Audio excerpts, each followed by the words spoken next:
centrale, une série d'audiences accordées ce vendredi par le président de la République Alassane Ouattara. Le chef de l'État a reçu le président du Conseil économique et social du Gabon à sa résidence et deux autres personnalités au palais présidentiel. Le pont de Jacquesville va bientôt être inauguré par le président de la République. Ce sera demain. Il va ainsi remplacer le bac et permettre à la ville d'amorcer son développement. À quoi ressemble ce pont et quelles sont ses caractéristiques? Nous en parlerons dans ce journal. La communauté internationale a célébré ce 20 mars la journée de la francophonie. En Côte d'Ivoire, le thème de cette journée est expliqué aux populations.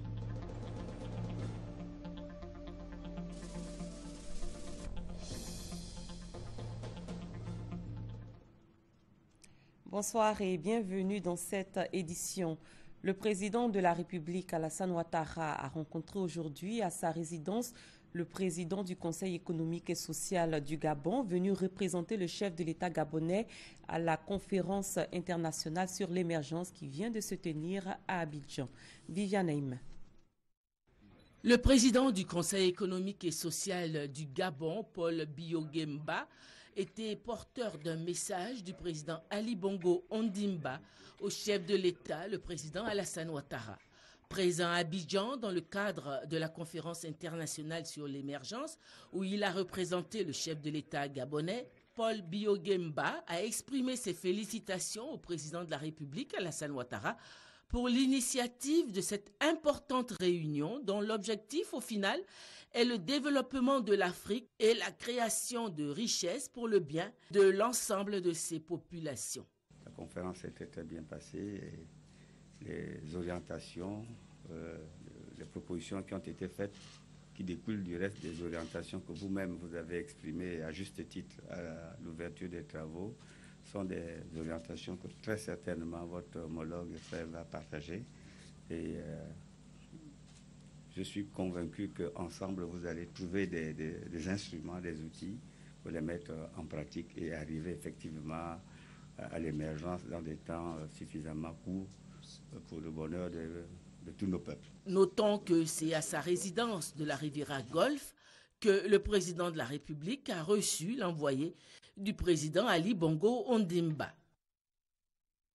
Et au palais présidentiel, le chef de l'État a accordé des audiences. Il a reçu tour à tour le ministre éthiopien de la Santé et le premier ministre égyptien.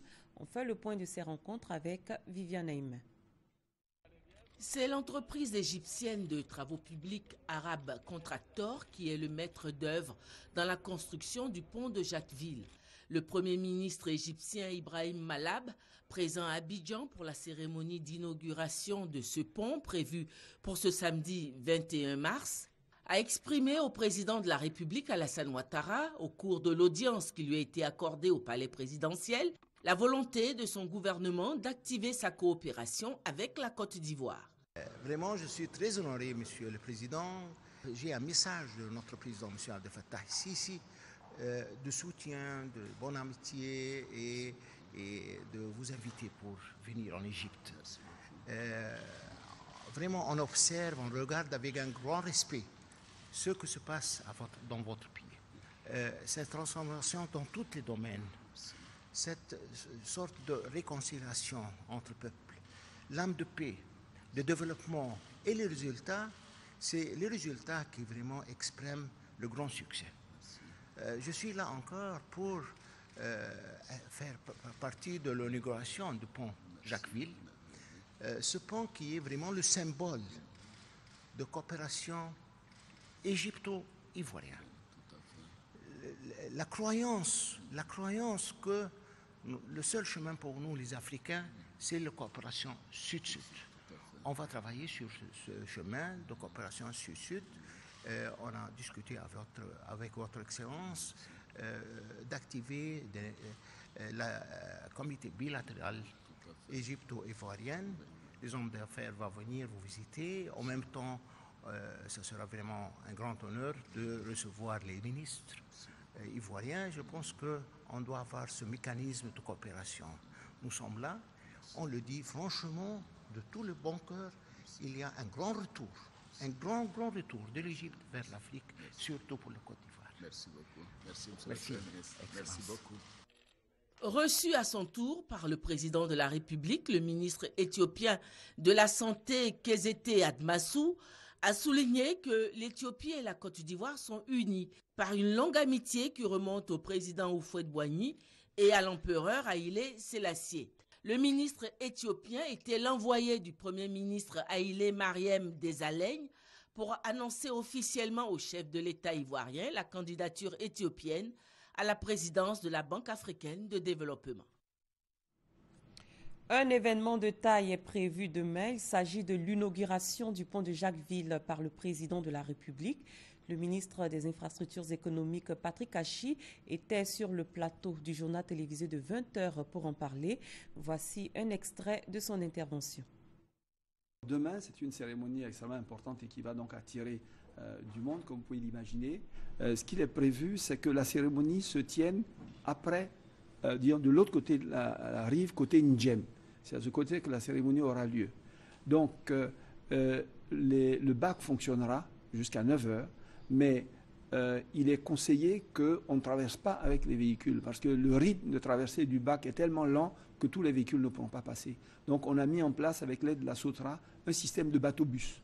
Donc, les personnes qui viennent garent leur voiture côté Songon et prennent le bateau-bus pour aller à la cérémonie qui est juste après les quais. À peine à 50 mètres, le lieu de la cérémonie est là. Et ce n'est qu'après la coupure du ruban ouvrant le pont officiellement aux usagers par le président de la République que les véhicules qui seront garés de l'autre côté, donc après la cérémonie, pourront effectivement rejoindre leurs propriétaires et continuer sur Jacquesville ou revenir sur Abidjan. Le pont de Jacquesville va mettre fin aux souffrances des populations qui ont subi pendant toutes ces années l'enclavement. Après son inauguration, le bac ne sera plus qu'un lointain souvenir. Il cédera la place au pont de Jacquesville, dont les caractéristiques nous sont présentées par Sidonie Davila. Les travaux du chantier du pont de Jacquesville ont débuté en août 2009. C'est un pont classique long de 608 mètres. Il offre 2 fois une voie circulable avec 2 trottoirs. Situé à 25 km de la ville de Jacquesville, cet ouvrage d'art comporte 17 appuis dont 13 sont réalisés sur la lagune. Sur chaque appui, il y a 3 éléments que nous avons forés pour aller rencontrer le bon sol. Et entre chaque appui, il y a ce qu'on appelle les travées. Et chaque travée est constituée de poutres. Et à l'intérieur de chaque poutre, on a des câbles de précontrainte qui permettent effectivement à ces poutres-là de résister. On l'appelle pont en béton précontraint. Le projet réalisé par une entreprise égyptienne aura coûté 22 milliards de francs CFA.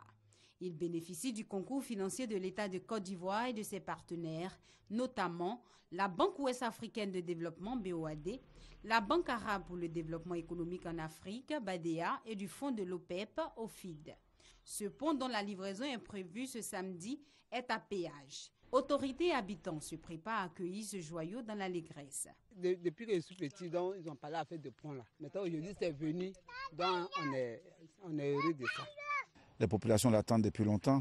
Tout le monde se prépare à cette mutation. C'est une joie immense qui anime toutes les populations et elles seront mobilisées à aller réserver un accueil au président de la République et lui dire merci pour cette action. Ce sont 300 personnes, expatriés et nationaux, qui ont travaillé nuit et jour pour faire aboutir le projet.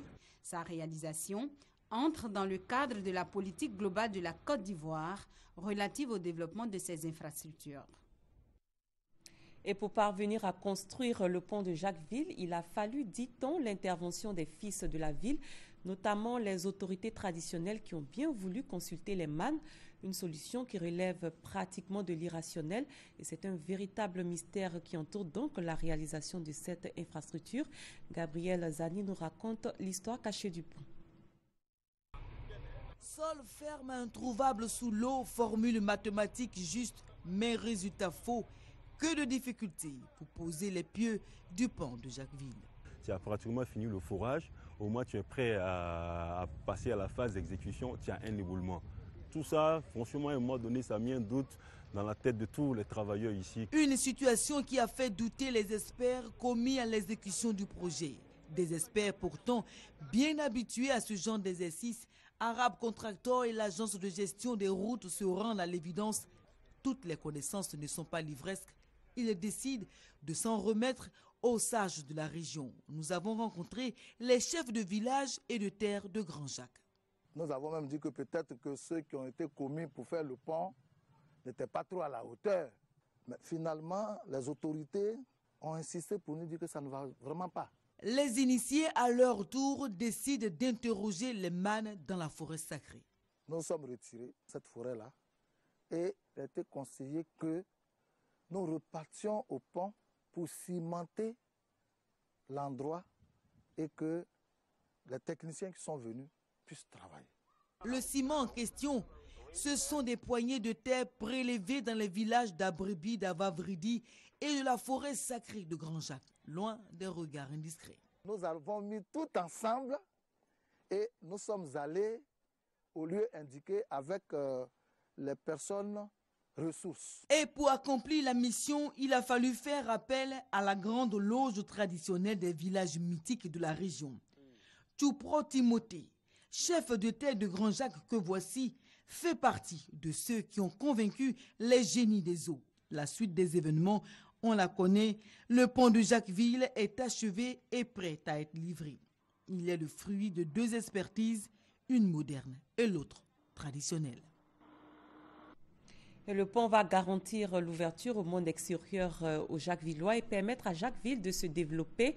L'enclavement ne sera plus à l'ordre du jour, tout comme il ne faudra plus attendre des heures avant d'emprunter le bac, ce moyen de transport longtemps utilisé par les populations. Quelle est l'histoire du bac et que va-t-il devenir maintenant que le pont sera opérationnel? Sidonie Davila nous donne des éléments de réponse. Entré en service en 1968 à la suite du creuset du canal de Vridi, le bac, devenu depuis lors le seul moyen d'accès à Jacquesville, est en service depuis 47 ans. Cela fait 564 mois que le bac sert de pont aux populations des 3A, à Ladjan, à Izi, à Kouri. Sur les 3 mis en service, il ne reste plus qu'un seul en activité. Une situation qui provoque de nombreux désagréments, longue attente, cafouillage, embouteillage, échauffourée, colère, tension entre passagers. La traversée avec le bac n'a pas toujours été aisée. Des habitués se souviennent encore des moments de frayeur vécus sur le bac. L'eau nous emportait, on était vraiment dans l'angoisse. Et puis, au fur et à mesure, les responsables nous disent calmer, on se calmait. Et puis, comme ça, nous sommes arrivés à la rive. Son gestionnaire se veut formel. Le bac a connu certes des difficultés, mais il ne peut avoir chaviré. Le bac va à la dérive. C'est un engin qui a 2 moteurs. Les 2 moteurs font 160 chevaux par moteur. Donc imaginez que les 2 moteurs sont en panne et puis vous êtes sur l'eau. Donc quand le courant d'eau entraîne le bac, le temps que l'encre jetée dans l'eau puisse l'arrêter, souvent ça effraie les gens. Le bac ne chavire jamais. Ils sont nombreux les passagers impatients d'emprunter la nouvelle voie qui s'offre à eux, le pont. Nous serons obligés d'utiliser les nouveaux outils, les outils du développement. C'est pour ça que nous allons partir vers le pont et oublier le bac. Le bac, longtemps resté le principal moyen pour traverser la lagune, se verra bientôt abandonné au profit du pont. Ce qui n'est pas sans conséquence pour la mairie qui perd un tiers de son budget, soit environ 50 millions de francs CFA par an. Aujourd'hui, avec la construction du pont, les autorités réservent au bac un autre destin. Après la livraison du pont, le bac ira à Grand Laou et celui de Grand Laou ira à Eloka. Depuis 17 ans, Sindou Bamba travaille sur le bac. Il ne regrette pas d'être muté. Il est plutôt fier d'avoir servi le département. Après nous, il n'y aura plus de bac. Déjà, ça, on aura marqué d'une pierre blanche notre passage à Jacquesville. En attendant sa nouvelle affectation, le bac, lui, continue d'accoster au quai de Nguem, le premier village du département de Jacquesville, en provenance d'Abidjan. Il en sera ainsi jusqu'à ce samedi 21 mars, jour de l'inauguration du pont. Et je rappelle que le pont de Jacquesville n'est pas un pont à péage. La conférence internationale sur l'émergence de l'Afrique vient de refermer ses portes à Abidjan. La rencontre s'est soldée par la déclaration d'Abidjan, une sorte de guide pour accéder à l'émergence, nous dit Adam Makoni. 3 jours de réflexion pour tracer les contours de l'émergence du continent africain. La conférence internationale sur l'émergence a pris fin ce vendredi 20 mars dans la capitale économique ivoirienne. Le président Alassane Ouattara a eu une idée géniale de faire tenir donc une telle réunion ici à Abidjan, en conviant donc ses pairs à participer à une telle rencontre. Et aussi les experts venus de tous les continents, de manière à permettre donc d'avoir une expérience internationale sur le dossier de l'émergence.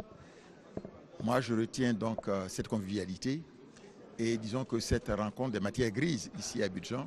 Les résultats des travaux consignés dans la déclaration d'Abidjan. Une déclaration qui marque 3 arrêts dans la marche vers une économie émergente du continent. Ce sont l'intervention de l'État pour créer les conditions, réguler et sécuriser les affaires, la transformation structurelle des économies pour une industrialisation intelligente et la valorisation des ressources humaines. 3 repères qui, mis en musique, doivent donner un contenu concret au concept de l'émergence pour les populations. L'émergence, c'est d'abord des éléments concrets qui sont derrière. C'est d'abord donc le développement, pas seulement économique, mais social et humain. Permettre donc à les jeunes d'avoir des emplois, permettre aux femmes donc de se développer, permettre donc d'aller de l'avant avec des hôpitaux, des centres, disons que d'éducation, d'excellence. C'est d'abord ça qui est derrière l'élément non fondamental. Permettre aux paysans d'être bien rémunérés et aller vers une meilleure transformation industrielle donc, de nos pays. Pour donner du relief à la déclaration d'Abidjan, les experts ont fait 3 recommandations. La mise sur pied d'un centre de veille stratégique, l'organisation d'un forum sur les bonnes pratiques tous les 2 ans et la mise en place d'un comité de haut niveau comprenant la Côte d'Ivoire, l'Union africaine, le PNUD, la BAD et les communautés économiques régionales. La Côte d'Ivoire, elle, entend parvenir à l'émergence en 2020. L'histoire retiendra que ce sont 300 experts et hautes personnalités politiques qui ont pris part à cette première conférence internationale sur l'émergence de l'Afrique, au bord de la lagune Ébrié. Les relations de coopération entre les États-Unis et la Côte d'Ivoire étaient au centre d'une intervention de l'ambassadeur américain dans le pays. Terence Macaulay a mis en avant les actions de son pays pour accompagner la Côte d'Ivoire dans son développement. Grace Kondo. La coopération bilatérale entre la Côte d'Ivoire et l'État américain est au beau fixe. Au cours d'une rencontre, son Excellence Macaulay Terence, ambassadeur des États-Unis en Côte d'Ivoire, a fait un tour d'horizon des actions menées en vue de soutenir le gouvernement ivoirien. Il s'agit notamment des progrès réalisés en matière d'investissement, de réformes sécuritaires et de santé. Pour l'année 2015, d'autres projets sont annoncés. L'élection présidentielle est très importante pour les États-Unis et pour la Côte d'Ivoire. Souhaitons que ce processus électoral ait lieu dans la transparence, la crédibilité, la paix. Autre priorité, bien sûr, c'est accroître nos échanges commerciaux, travailler avec le gouvernement ivoirien, le secteur privé, la société civile sur l'élaboration du programme Threshold du Millennium Challenge Corporation et renforcer les institutions de bonne gouvernance. Toujours en matière d'appui à la Côte d'Ivoire, le Bureau des affaires éducatives et culturelles du département d'État américain avait octroyé des bourses à plus de 100 Ivoiriens dans différents domaines. La formation a porté sur plusieurs thématiques, mais c'était pour apprendre à résoudre les conflits dans toutes les situations, que ce soit au niveau sécuritaire, que ce soit au niveau de l'école, que ce soit au niveau de la communauté, même au niveau de la justice. Son Excellence Macaulay Terence a encouragé ses anciens boursiers à travailler en réseau et à partager leurs expériences. Pour effectuer le Hajj cette année, il faudrait s'acquitter, comme en 2014, du paiement de la somme de 2 millions de francs CFA. 5600 places sont disponibles pour le pèlerinage à la Mecque. L'information a été donnée lors du lancement du Hajj 2015 par le ministre d'État, ministre de l'Intérieur et de la Sécurité, Ahmed Bakayoko. Mahamadou Traoré. Hajj 2014, Paris réussi. Une satisfaction notée par le guide de la communauté musulmane. Le problème était d'assurer aux pèlerins un bon pèlerinage, un pèlerinage de confort. C'est ce que vous avez réussi. L'année dernière, le Hajj a été un succès comme les autres années passées. Après ce bilan positif, la Direction générale des cultes veut aller plus loin. 5600 places retenues pour la Côte d'Ivoire. Des places octroyées uniquement aux nationaux. Disposition arrêtée par les autorités saoudiennes. La répartition est de 4200 places réservées à l'État et 1400 places pour les opérateurs privés. Et mieux, les technologies de l'information et de la communication TIC s'invitent dans ce changement. Cette année, le Hajj est marqué par la gestion en ligne, donc de toutes les opérations qui seront faites. L'hébergement sur place à Médine et à la Mecque se feront à partir de la Côte d'Ivoire en ligne. Maître d'œuvre de l'organisation du pèlerinage musulman, le ministre d'État, ministre de l'Intérieur et de la Sécurité, a réaffirmé l'engagement du gouvernement à la communauté musulmane. Une communauté qui, selon Ahmed Bakayoko, reflète les valeurs de paix prônées par l'islam. L'islam de Côte d'Ivoire, parce qu'il existe un islam de Côte d'Ivoire, avec la spécificité, avec notre culture, qui est faite de considération les uns des autres, de tolérance, d'acceptation de l'autre, de vivre ensemble, qui est le socle, le pilier de notre société. Tout comme l'année précédente, les candidats au Hajj devront débourser la somme de 2 millions de francs CFA. La période de paiement est ouverte du lundi 23 mars au vendredi 29 mai 2015, délai de rigueur. Le premier vol aller est prévu pour le 27 août et le premier vol retour le 29 septembre 2015. Et ce récit est signé par Gassoro Kone. 274 millions de personnes réparties sur les 5 continents parlent le français. À l'occasion de la célébration ce 20 mars de la Journée internationale de la francophonie, une semaine est consacrée à la langue française. En Côte d'Ivoire, le thème de la journée, Femmes et jeunes en francophonie, vecteurs de paix, acteurs de développement, est expliqué aux populations. Franck Quadio. Cérémonie colorée que cette journée solennelle marquant ce 20 mars date consacrée à la francophonie partout dans le monde. L'esplanade du district d'Abidjan aux couleurs francophones, cela n'est pas anodin et pour cause. Le français est la 5e langue la plus parlée au monde. D'ici 2050, les estimations prévoient que 8% des habitants de la planète, soit 700 millions, et un habitant sur 13 vont parler cette langue. D'où la nécessité des valeurs de partage prônées par la francophonie, ce qui ramène à la mise en commun de défis. Et justement, le 15e sommet de Dakar en 2014 a consacré sa thématique au sujet. L'ensemble des chefs d'État de l'espace francophone a adopté la stratégie de jeunesse lors du dernier sommet de Dakar, les 29 et 30 novembre 2014, inspirant le thème international « Jeunes, environnement et climat ». Les jeunes, mais aussi les femmes. Une francophonie qui se veut porter vers le développement social, mais aussi source d'investissement. Au niveau national, la francophonie économique est l'angle choisi. La Côte d'Ivoire, qui souscrit entièrement à cette vision, veut promouvoir une économie inclusive qui soit fondée sur la promotion du capital humain, le développement local, la protection du capital. Cérémonie solennelle pour marquer le départ d'une somme d'activités. En bonne place, des ateliers et diverses célébrations du mérite d'entrepreneurs, et cela jusqu'au 28 mars prochain. De nouveaux agents des douanes ont été présentés officiellement au drapeau. Il s'agit de plus de 1900 ex-combattants ayant déposé les armes en 2013. Ils s'étaient inscrits au processus de désarmement, de démobilisation et de réintégration. Michel Nyakadi, Francis Boifou. Ils sont au total 1923 ex-combattants issus du processus de désarmement, démobilisation et réintégration DDR. Ces ex-combattants sont désormais prêts à mobiliser des fonds pour financer le budget de l'État en qualité d'agent des douanes. L'État, avec ses partenaires, ont consenti d'énormes efforts pour que vous soyez ici aujourd'hui. Soyez des citoyens modèles et devenez notre fierté en étant intègres, rigoureux et assidus à la tâche. La promotion sortante a été baptisée colonel-major Issa Koulibaly. Protéger les intérêts du Trésor, veiller au respect de la législation douanière, des règlements douaniers et tout ce qui a trait à la protection de l'économie. C'est ce que nous attendons d'eux. Le gouvernement attend beaucoup de ces 1923 soldats de l'économie ivoirienne, martèle le ministre chargé du budget. Nous comptons tous sur vous. Vous devez également rechercher de façon continue la satisfaction des usagers de vos différents services afin de garantir la performance de notre administration.